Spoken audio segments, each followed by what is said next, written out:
Bug Kaboodle from Rosemary. This is going to go on the cover. I was working on it earlier today. I sewed the buttons on up here. This is a bug that I batiqued. I'm really liking that bug. He's going to go on the front cover.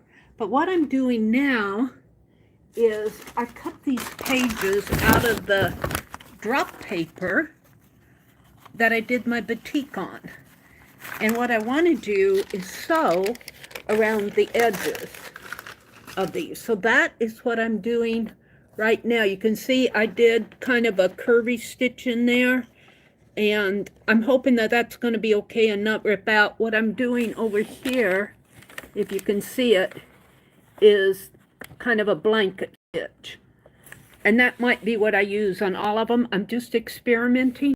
But I thought, I don't know if I can stitch it. Let's see if I can stitch it.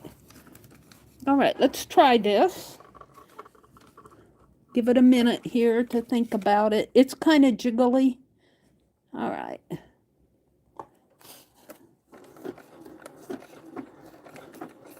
Okay, you're seeing it. And hopefully my thread won't break or anything disastrous while I'm doing this. And I'll edit out all my setup here.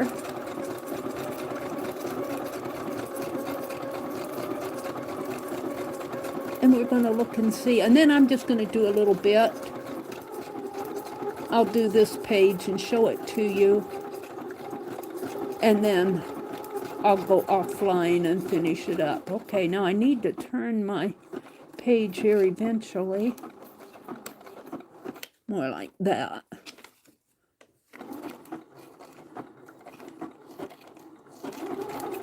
And the only problem that I saw in taking this page off of the paper was it kind of tore at the edge. But that's something that I can put washi tape on or...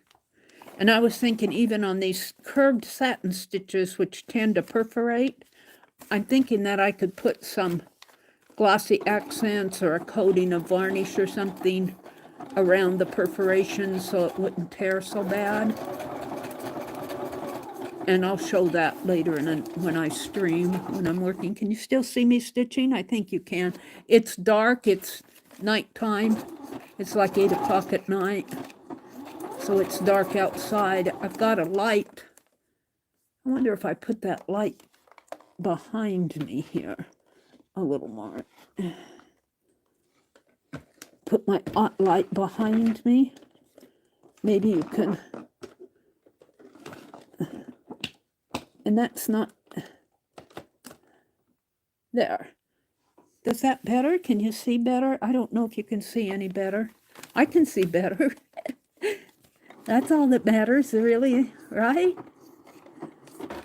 Well, maybe not, but... Okay, I'm going to have to turn this again just to turn the curves here.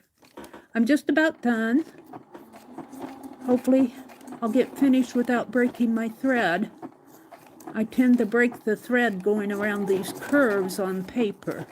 I noticed when I was doing my December daily. I need to turn it a little bit more. And the threads won't, I'll show you the corners where I turned here. They won't look like a beautiful, oh, it looks like I broke it, or I ran out of a bobbin thread or something. Let's take this off. I did something here. It's not stitching. Right when I was turning it, right there. So let's pull this out. It looks like I ran out of bobbin thread. I did. And I think this is my... I'm learning where things are. I ran out of bobbin thread.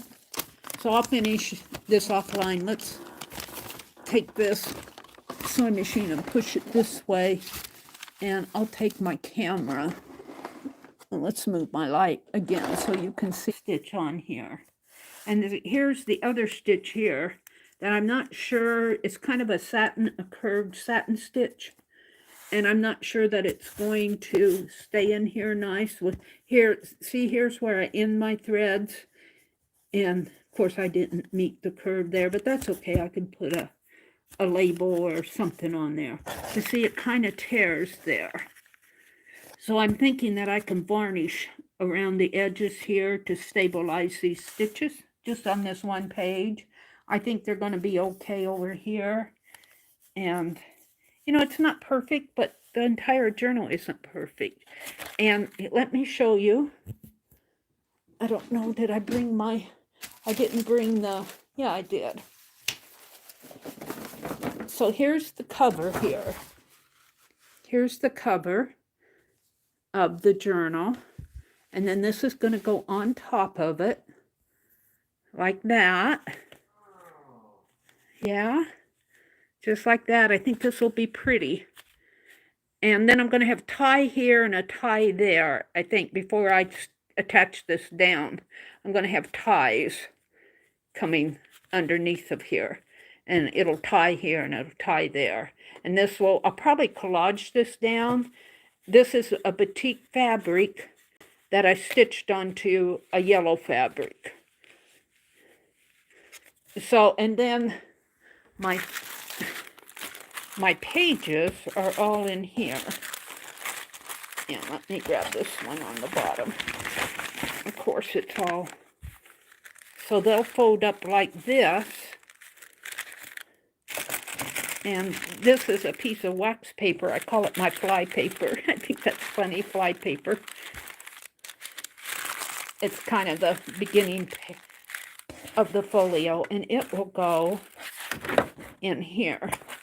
And I don't know if I'm going to stitch on the wax paper. That might be a little iffy. And then I got a piece of Rosemary's paper that I'm going to collage on the inside. But I'm only doing this with one hand, so it's a little hard to get it in there nice and straight. Of course, it's not going straight because I'm doing it with my left hand. Let's see if I can. There. Put it like that and close it up, and it'll go better in there. I just don't have it all straight. And then this will go on there. And I think this is going to make a fun bug caboodle. And this actually, the folder itself actually has, you can expand. It has score marks in there if I need to expand it. But if I can expand it, then I got to trim these down. And if I stitch along the edge, I don't want to trim them down. So I might do a wraparound. That'll affect my closure. Well, maybe not. We'll think about it. But I just wanted to share this with you, how I'm stitching around the edges of the pages. It's really fun to do this. You guys have to check out Rosemary. She's doing a lot of fun things. So, Rosemary Morris, I'll put a link to her channel in the description box below. Thank you for watching, and I'll see you in the next video. Bye for now.